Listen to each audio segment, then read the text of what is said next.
दोस्तों वीडियो को लाइक करना, चैनल को सब्सक्राइब करना बिल्कुल मत भूलिएगा। और आप अगर चैनल पर नए होंगे तो कहानी के पिछले भागों को ज़रूर पढ़िएगा। तो हम कहानी को आगे बढ़ाते हैं। मालिनी वीर के पीछे खड़ी थी। वह धीरे से वीर से बोलती है, मिस्टर वीर, आपके पास भी गन है? इसका मतलब आप भी एक गुंडे हैं। वीर गुस्से से बोलता है, शट अप, क्या बक रही हो? मैं तुम्हें गुंडा दिखता हूँ?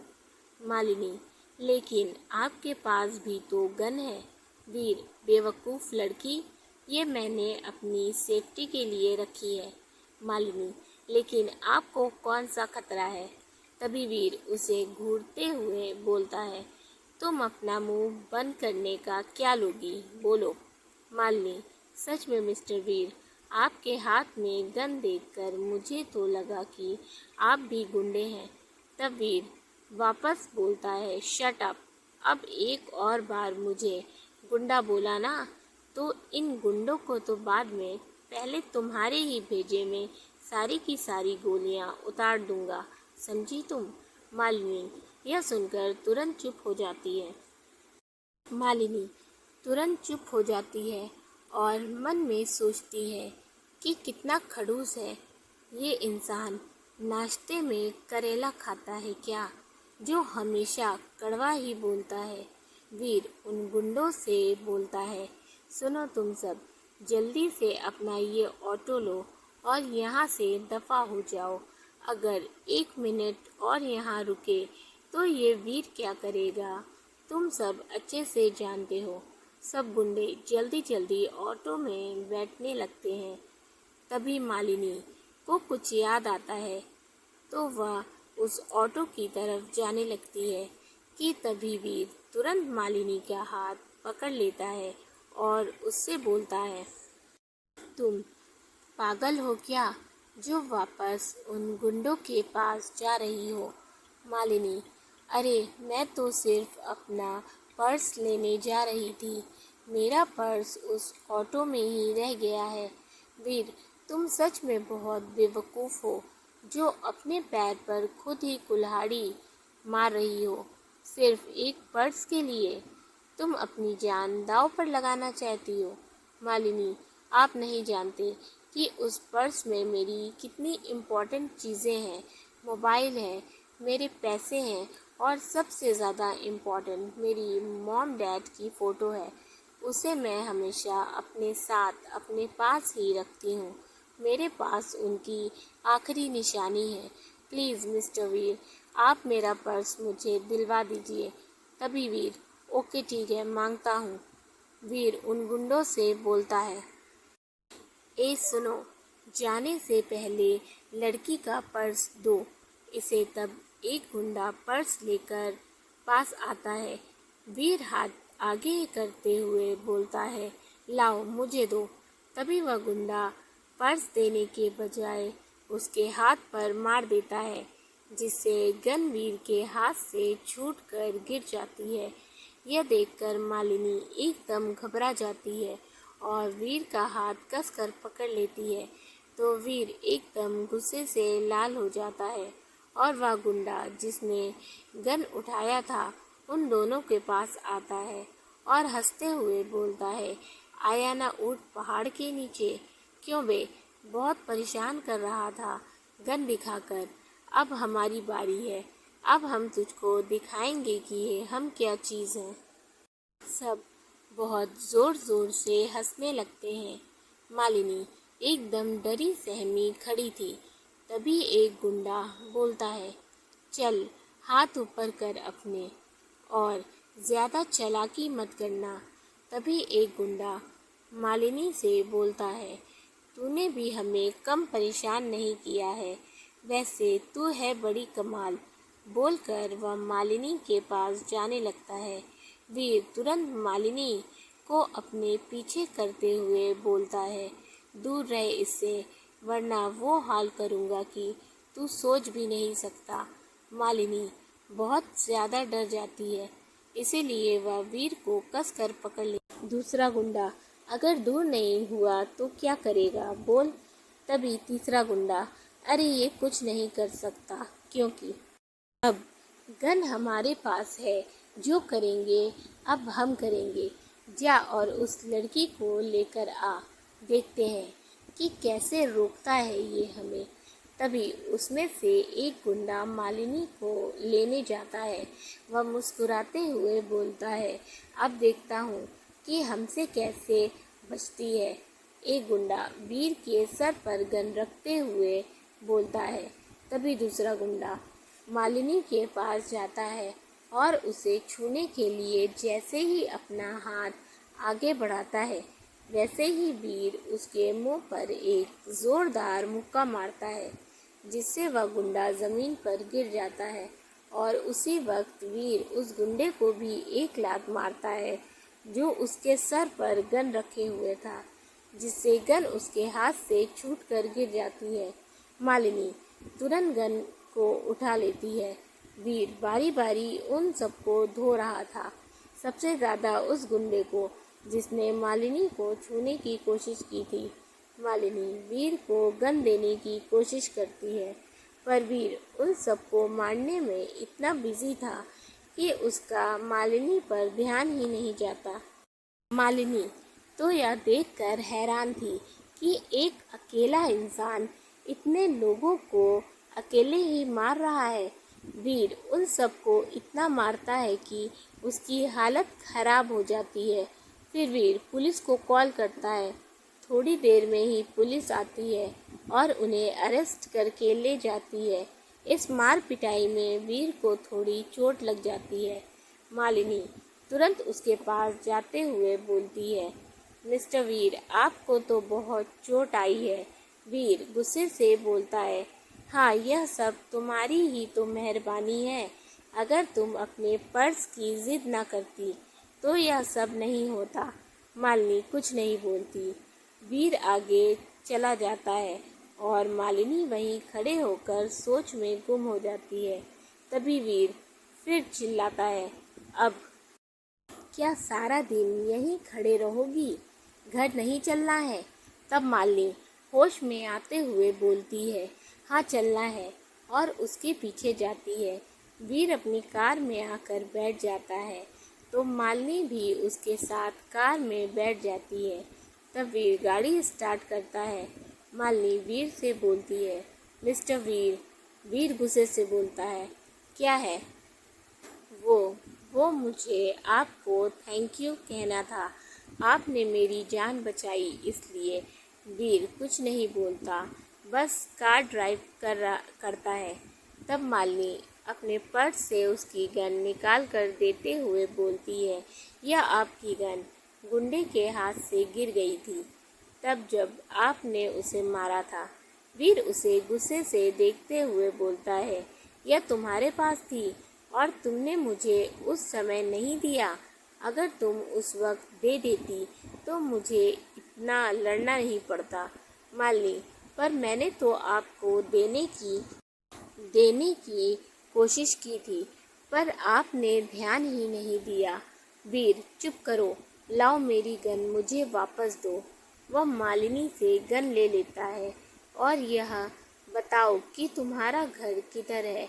मुझे एड्रेस बताओ ताकि जल्दी से तुम्हें तुम्हारे घर छोड़ूं। तब मालिनी उसे एड्रेस बताती है। वीर उसे घर लेकर जाता है। दोनों मालिनी के घर के बाहर पहुंचते हैं। वीर मालिनी से बोलता है, अब उतरोगी मेरी कार से या यहीं बैठे रहने का इरादा है? मालिनी चुपचाप कार से उतर जाती है और एक बार फिर से वीर को थैंक यू बोलकर घर के अंदर चली जाती है। मालिनी जैसे ही घर के अंदर आती है, मामी उसे देखकर शॉक्ड हो जाती हैं और गुस्से से बोलती है, यह क्या? यह कलमुही तो वापस चली आई। उस अमन ने तो इसे किडनैप किया था, तो फिर वापस कैसे आ गई? जैसे ही मालिनी अपने रूम में जाने लगती है कि तभी मामी उसे गुस्से से बोलती है, ये देखो इस महारानी को। यहाँ मैं दिन भर मर मर के काम करती हूँ और ये मैडम है कि आने के बाद चली आराम करने। अभी के अभी किचन में जा और मेरे लिए चाय बना कर ला। तब तक मैं यहाँ सोफे पर बैठकर थोड़ा आराम कर लेती हूँ। मालिनी कुछ नहीं बोलती और सीधे किचन में जाकर चाय बनाने लगती है। इधर वीर जाने के लिए जैसे ही अपनी कार मोड़ता है कि तभी उसे सीट पर मालिनी का पर्स दिखता है, जो मालिनी गलती से वहीं भूल गई थी। ये देखकर वीर गुस्से से बोलता है, ये बेवकूफ़ लड़की अपना पर्स यहीं भूल गई। उस वक्त तो इस पर्स के लिए अपनी जान को जोखिम में डाल रही थी और अभी देखो खुद ही भूल कर चली गई। ओ गॉड, अब मुझे उसका पर्स देने के लिए उसके घर के अंदर जाना पड़ेगा। क्या मुसीबत है। इधर मामी सोफे पर बैठी आराम कर रही थी कि तभी वो फ़ोन निकालकर उस अमन को कॉल करने लगती हैं, लेकिन उसका फ़ोन नहीं लगता।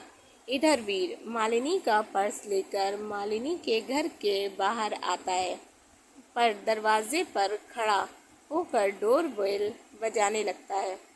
तभी मामी मालिनी को आवाज़ लगाती हैं, अरे कलमुही कहाँ मर गई, जा जाकर दरवाज़ा खोल, देख कौन आया है। तब मालिनी चाय का कप लेकर आती है और मामी को थमाते हुए दरवाज़ा खोलने चली जाती है। वीर दरवाजे पर खड़ा गर्मी से परेशान हो रहा था। वह बार बार अपने रुमाल से पसीना पोंछते हुए बोलता है, कितनी गर्मी है यहाँ पर। तभी मालिनी दरवाज़ा खोलती है तो सामने वीर को देखकर बोलती है, आप यहाँ, आप तो चले गए थे ना। वीर, कितना टाइम लगाती हो दरवाज़ा खोलने में, देखो क्या हाल हुआ है मेरा, पसीने से पूरा भीग चुका हूँ। मालिनी, पहले आप ये बताइए कि आप यहाँ कैसे। तब वीर उसका पर्स उसे देते हुए बोलता है, यह पकड़ो, तुम कार में भूल कर आ गई थी। अपनी चीज़ों को संभाल कर रखा करो, जब वह तुम्हारे लिए इतनी कीमती हो तो। मालिनी, थैंक यू, यह मेरे लिए सच में बहुत कीमती है। मामी गुस्से से बोलती हैं, इस कलमुही को भेजा था दरवाज़ा खोलने, पर पता नहीं यह किस कलमुहे से चिमट गई, अभी तक नहीं आई। लगता है मुझे ही जाकर देखना पड़ेगा। यह बोलकर वह बाहर आती है और बिना दरवाजे पर नज़र डाले मालिनी को सुनाने लगती हैं, क्या रे, ऐसा कौन सा कलमुहा मिल गया जो तू आना ही भूल गई। मालिनी को बिल्कुल पसंद नहीं आता मामी का वीर के सामने उससे ऐसे बात करना। वहीं वीर को भी मामी की लैंग्वेज बिल्कुल पसंद नहीं आती। अभी मामी की नज़र जब दरवाजे पर पड़ती है तो वह वीर को देखते ही रह जाती है। बढ़िया सूट बूट, लंबी चौड़ी पर्सनालिटी, गोरा चिट्टा रंग, वह किसी हीरो से कम नहीं था। तभी मामी मालिनी से बोलती हैं, क्यों रे, कब से दरवाजे पर मेहमान खड़े हैं और तू उन्हें अंदर नहीं बुला रही। आओ बेटा, अंदर आओ। वैसे तुम कौन हो, देखने से तो बहुत बड़े घर के मालूम होते हो।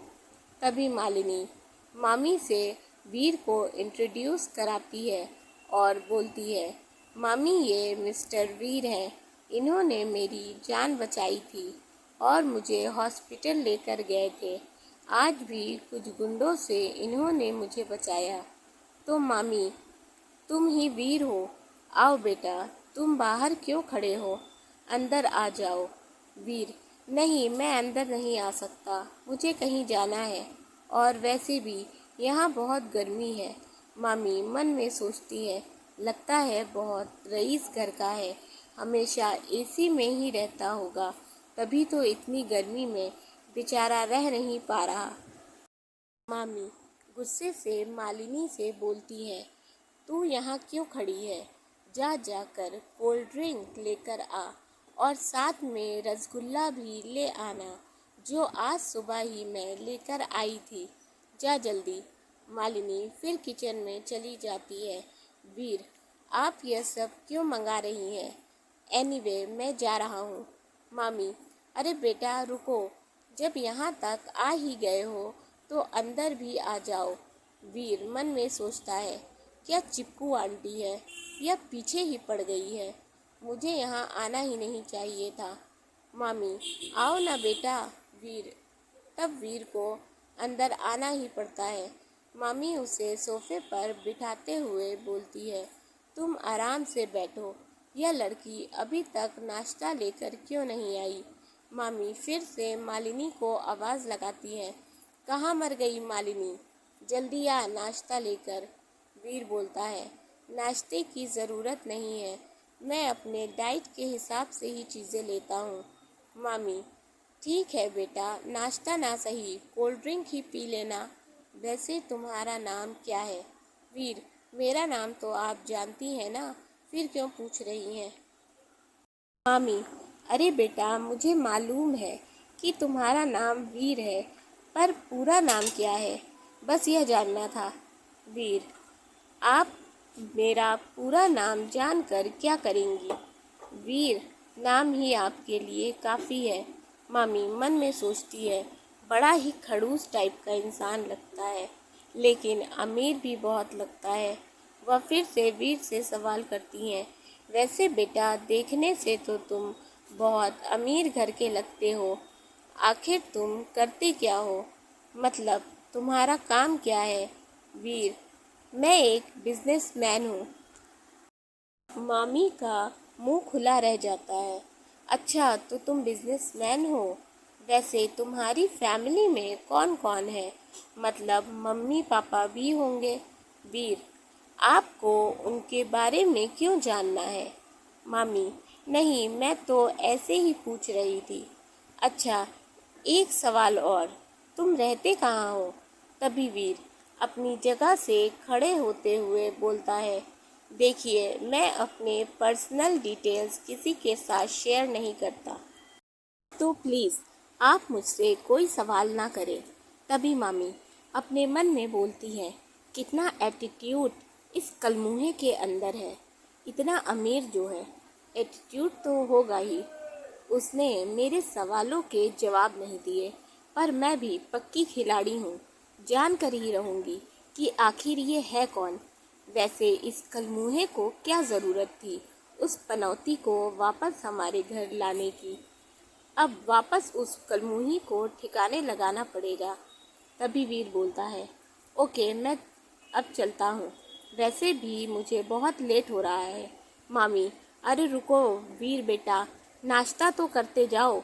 वीर एटीट्यूड के साथ बोलता है, वो आप ही कर लीजिए, मैं जा रहा हूँ। यह बोलकर वह चला जाता है। तभी मालिनी नाश्ता लेकर आती है। मालिनी, अरे मिस्टर वीर कहाँ गए। तभी, अरे नासपीटी, अब लेकर आ रही है नाश्ता, जब वो चला गया। सो गई थी क्या किचन में। तेरे नाश्ते का इंतज़ार करते करते वो चला गया, कम से कम कोल्ड ड्रिंक ही ले आती। तो प्लीज़ आप मुझसे कोई सवाल ना करें। तभी मामी अपने मन में बोलती है, कितना एटीट्यूड है इस कलमुहे के अंदर, इतना अमीर जो है, एटीट्यूड तो होगा ही। उसने मेरे सवालों के जवाब नहीं दिए, पर मैं भी पक्की खिलाड़ी हूँ, जान कर ही रहूँगी कि आखिर ये है कौन। वैसे इस कलमुहे को क्या ज़रूरत थी उस पनौती को वापस हमारे घर लाने की। अब वापस उस कलमुही को ठिकाने लगाना पड़ेगा। तभी वीर बोलता है, ओके, अब मैं चलता हूँ, वैसे भी मुझे बहुत लेट हो रहा है। मामी, अरे रुको वीर बेटा, नाश्ता तो करते जाओ। वीर एटीट्यूड के साथ बोलता है, वो आप ही कर लीजिए, मैं जा रहा हूँ। यह बोलकर वह चल जाता है। तभी मालिनी नाश्ता लेकर आती है। मालिनी, अरे मिस्टर वीर कहाँ गए। तभी मामी, अरे नासपीटी, अब लेकर आ रही है नाश्ता, जब वो चला गया। सो गई थी क्या किचन में। तेरे नाश्ते का इंतज़ार करते करते वो चला गया, कम से कम कोल्ड ड्रिंक ही ले आती। दोस्तों, अगर आपको कहानी अच्छी लग रही है, वीडियो पसंद आ रहा हो, तो वीडियो को लाइक कर दें, चैनल को सब्सक्राइब कर लें और साथ ही अपने फैमिली एंड फ्रेंड्स के साथ भी शेयर करें। अपने फीडबैक हमें ज़रूर दें। Thank you for watching and keep support.